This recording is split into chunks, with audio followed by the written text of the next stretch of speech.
on est arrivé à peu près à une solution de compromis, qui est de dire que la liste complète des datasets d'entraînement doit être fournie, ainsi que leur description, et si possible, ces datasets doivent être fournis sous forme ouverte. Cependant, il y a des cas assez évidents, comme le domaine médical par exemple, celui qui est cité très couramment, où on ne va pas pouvoir donc diffuser ce type de dataset sous forme ouverte. Alors à ce moment-là, eh bien, on doit fournir suffisamment d'informations pour qu'un homme de l'art puisse donc simuler des données similaires. Donc ce sont les trois conditions et tous les modèles qui se disent open source et qui ne satisfont pas certaines de ces conditions, eh bien, ne sont pas open source au sens de l'open source initiative.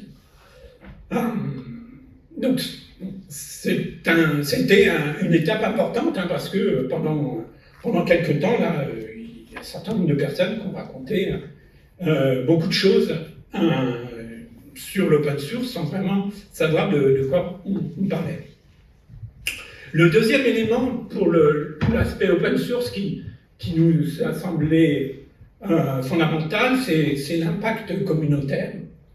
Et donc l'idée, qui est représentée ici un peu schématiquement avec le gros poisson qui est fait de petits poissons, eh bien c'est de dire qu'en s'unissant, et donc en diffusant sous forme ouverte à la fois les données et les modèles, eh bien on allait pouvoir arriver à des solutions comparables avec celles de nos grands compétiteurs qui ont des moyens incomparablement plus importants que nous. Le troisième axe de motivation qui nous a donc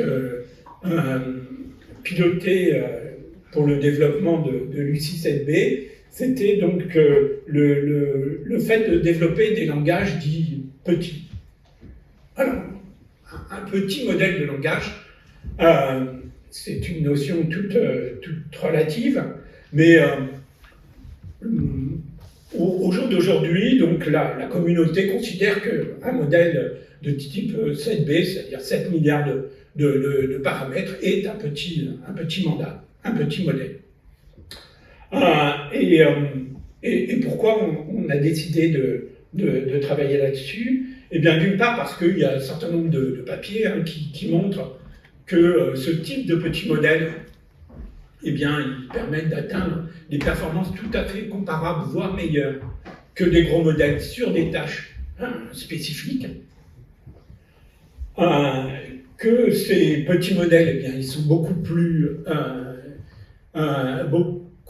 moins gourmands en ressources, aussi bien pour l'apprentissage, mais surtout pour l'inférence, parce que les modèles à 600 milliards ou plus de paramètres, ou même à 70 milliards, sont très, très coûteux à l'inférence. Et puis, nous, on croit beaucoup, donc un peu ce qui fait le fil rouge de cette journée d'aujourd'hui, c'est que, eh bien, pour construire une application complexe, eh bien, on va plutôt combiner plusieurs modèles qu'un seul modèle monolithique. D'où des approches comme l'approche multi-agent, qui est une approche de combinaison de modèles. Nos travaux sont partiellement financés par un projet dans le cadre de France 2030, financé par BPI, qui a commencé récemment. Le démarrage dans l'entraînement de l'UC7B était antérieur à ce projet-là. et dont l'objectif est de développer des modèles multimodaux en prenant en compte la double modalité voix et texte. Et ce projet, donc, qui est un projet collaboratif piloté par l'Inagora, de 2 ans, il rassemble un certain nombre d'acteurs qui sont listés ici. Donc voilà pour un petit peu les raisons qui nous ont conduits à vouloir développer le modèle Lucie 7B, le modèle fondation, from scratch. Là maintenant, on va rentrer un petit peu plus en détail dans le modèle lui-même. Tout d'abord, donc, le dataset d'entraînement. Donc c'est je dirais, un élément fondamental quand vous allez entraîner un modèle, c'est de disposer d'un volume et de qualité de données suffisante pour avoir un modèle qui ensuite a des performances intéressantes. Comme je vous l'ai dit tout à l'heure, nous on s'est beaucoup intéressé à la langue française et à sa prise en compte. Donc dans notre dataset, on a rassemblé beaucoup de données en français. Donc dans le dataset initial, donc on est à 40% de données en français, environ 25% de données en anglais, et ensuite donc un peu d'allemand, un peu d'italien et un peu d'espagnol. Et on avait aussi ajouté du code, non pas qu'on veuille, non pas qu'on voulait faire un modèle dédié à l'aide au développement logiciel, mais parce qu'un certain nombre de papiers indiquaient que le fait de rajouter des données de type code améliorait les capacités de raisonnement du modèle. Depuis lors, on a vu que les capacités de raisonnement d'un modèle pouvaient être notablement améliorées par d'autres techniques, mais bon, ça c'était l'état de l'art qui évolue beaucoup. Ça c'était notre état de l'art il y a un an et demi quand on a rassemblé ces données. Dans la génération future de nos modèles, je ne suis pas sûr qu'on reparte sur la même hypothèse, en tout cas sur les aspects code. Et ça, c'était le dataset initial. Donc, ensuite, à partir de ce dataset, on fait ce qu'on appelle un data mix, c'est-à-dire qu'on va plus ou moins favoriser certaines données. Notamment, on voulait atteindre un équilibre assez strict entre le français et l'anglais, pour pouvoir aussi se comparer à d'autres modèles. Donc on a un peu upsamplé les données en anglais par rapport à nos données en français. On a aussi un peu upsamplé les données de meilleure qualité par rapport à celles qui étaient de moins bonnes. Notamment, donc, on a utilisé un certain nombre de corpus qui avaient donc l'avantage d'être libres de droit, et notamment libres de propriété intellectuelle, parce que ces corpus étaient basés sur des données historiques, sur des journaux qui avaient plus de 70 ans. Donc, quand une donnée est antérieure à 70 ans, bien, elle passe dans le domaine public, et donc vous n'avez plus d'ayant droit. Ces aspects d'ayant droit et de propriété intellectuelle est un élément extrêmement important à prendre en compte quand on établit ces datasets. Il faut être sûr, enfin en tout cas pour nous qui avons redistribué nos données, il fallait qu'on soit sûr qu'on ne donne pas à la communauté des données qui étaient empreintes d'ayant droit. Vous pouvez être certain que tous les les grands fournisseurs de modèles ne se posent pas forcément ces questions-là, tout simplement parce qu'elles ne vous fournissent pas d'informations concernant leurs données. Initialement, on voulait même se baser que sur des données de cette sorte, mais nos premiers tests nous ont montré que ce n'était pas possible, notamment parce que ces données-là étaient issues de données OCR. Et pour ceux qui ont manipulé déjà ici des données OCR, vous savez que ce n'est pas toujours de très bonne qualité. Donc on a utilisé une forte proportion de données web qu'on a dû filtrer. Donc voilà pour le dataset. Donc j'ai oublié de donner le chiffre, mais on est sur en gros un peu plus de 3 trillions de tokens dans le database. Et on était à 2.5 sur le jeu de données de base que vous pouvez télécharger sur Hugging Face. Ensuite, l'architecture du modèle. Alors là, on a, comme c'était un peu notre premier modèle from scratch, on n'a pas voulu trop innover en termes d'architecture. Et donc, on a une architecture transformer assez classique, très proche de celle de l'AMA 3.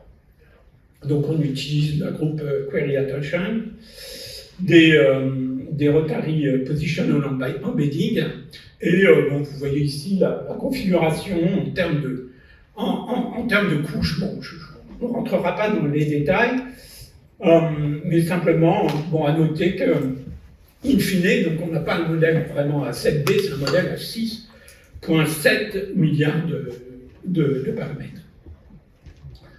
On a développé notre propre tokeniseur. Alors, ça c'est un peu un élément technique, mais c'est un élément technique qui a son importance.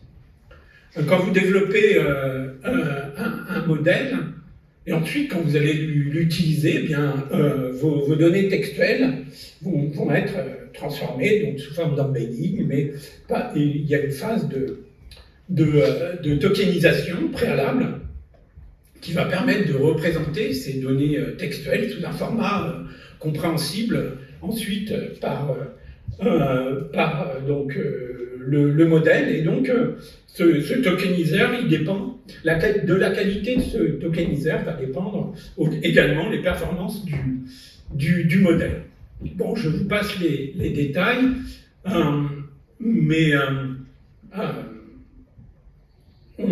sachez quand même que donc le tokeniseur est assez dépendant des langues que vous voulez supporter. C'est-à-dire que nous, on a entraîné notre tokeniseur sur une sous-partie des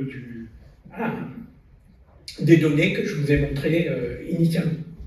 Maintenant, si on voulait, et ce qu'on veut d'ailleurs, dans les prochaines générations, supporter d'autres langues, il faudra qu'on réentraîne notre tokeniseur.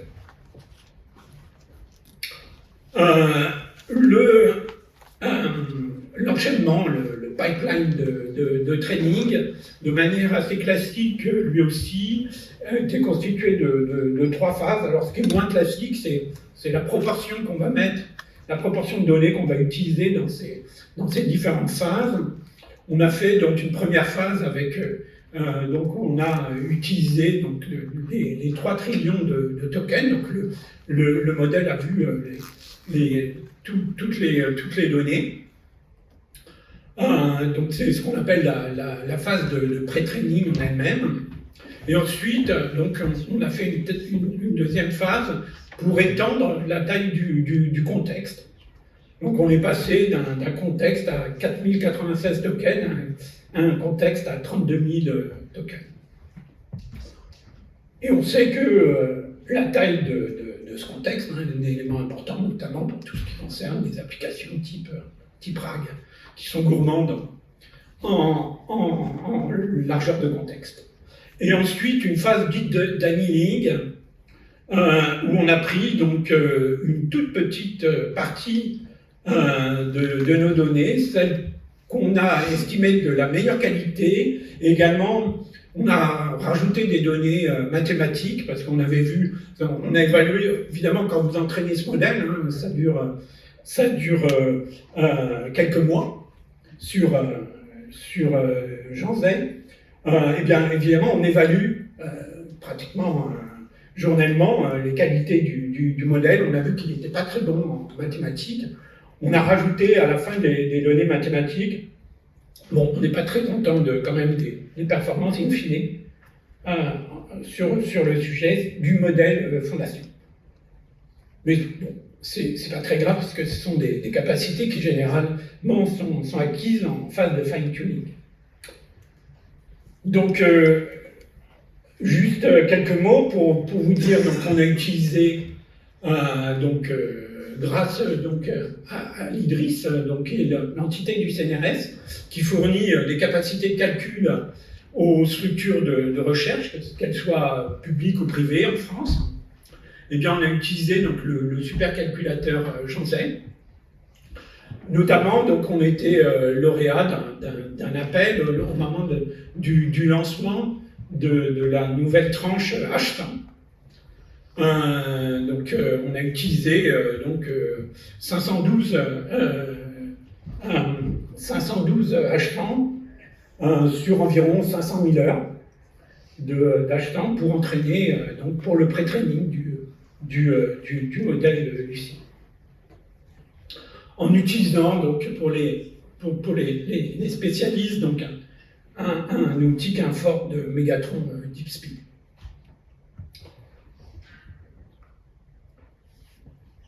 Voilà, une fois que ce modèle a été entraîné, alors j'ai bien dit qu'il s'agit d'un modèle fondation, donc c'est pas un modèle, ça n'était pas un modèle fondation, vous ne pouvez pas l'utiliser tel quel, puisqu'un modèle fondation, qu'est-ce qu'il sait faire? Il sait juste prédire le mot qui suit, étant donné un contexte.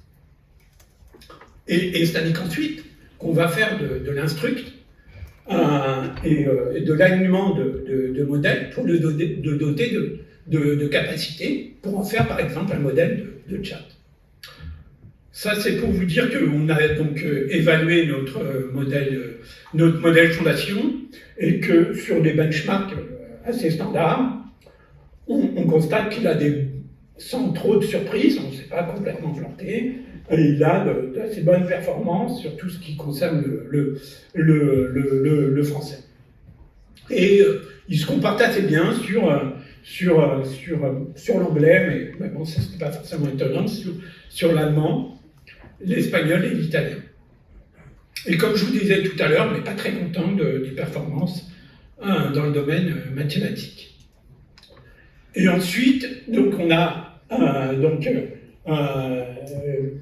lancé une phase d'instruction. C'est lors de cette phase que vous apprenez à votre modèle à répondre, par exemple, à des questions et à en faire un modèle de chat. Donc là, on voit que les performances du modèle s'améliorent dès lors qu'on met en œuvre ces premières étapes d'instruction. Alors, d'aucuns d'entre vous ont peut-être entendu parler il y a eu un buzz un peu compliqué au moment de la sortie du modèle. Ce qu'il faut bien voir, c'est que lors de la sortie du modèle, ce qui a été évalué, c'était une toute première version de l'instruction. C'était quasi le modèle, le modèle fondation. Donc, il n'était pas du tout étonnant que le modèle se soit comporté comme il s'est comporté lorsqu'il a été un peu taquiné par des gens qui avaient plus ou moins de bonnes intentions. Et là, maintenant, c'est un peu nos prochaines étapes. Oui, donc là, juste pour dire, je me dépêche parce que je dépasse mon temps, mais juste pour dire que vous pouvez télécharger le modèle, des modèles instruits, et puis le code, et bien sûr les données sur Hugging Face. Bon, les slides seront disponibles, hein, et de toute manière, sur Geekface, sont assez faciles à trouver. Vous cherchez OpenLM France. Et en FutureWorld, donc on travaille, les travaux qu'on a initiés, hein, depuis le début de l'année, eh bien, ils concernent notamment donc, tout ce qui concerne l'alignement du modèle, et donc l'instruction, le DPO, le RLHF, pour en faire un modèle qui sera réellement utilisable et qui en fera par exemple un chatbot. Et dans le cadre du projet OpenLM France, on a aussi vocation à développer un modèle qui sera très adapté au contexte de l'éducation. Mais encore une fois, et malgré ce qui a été écrit ici ou là, à une certaine période, eh bien, le modèle qui avait été mis en ligne au mois de janvier n'avait pas été du tout aligné, hein, pour ces travaux. Voilà, et donc on va travailler sur le modèle multimodal, donc un modèle voix et texte, et sur des modèles d'autres générations, qu'on espère donc sortir en fin d'année.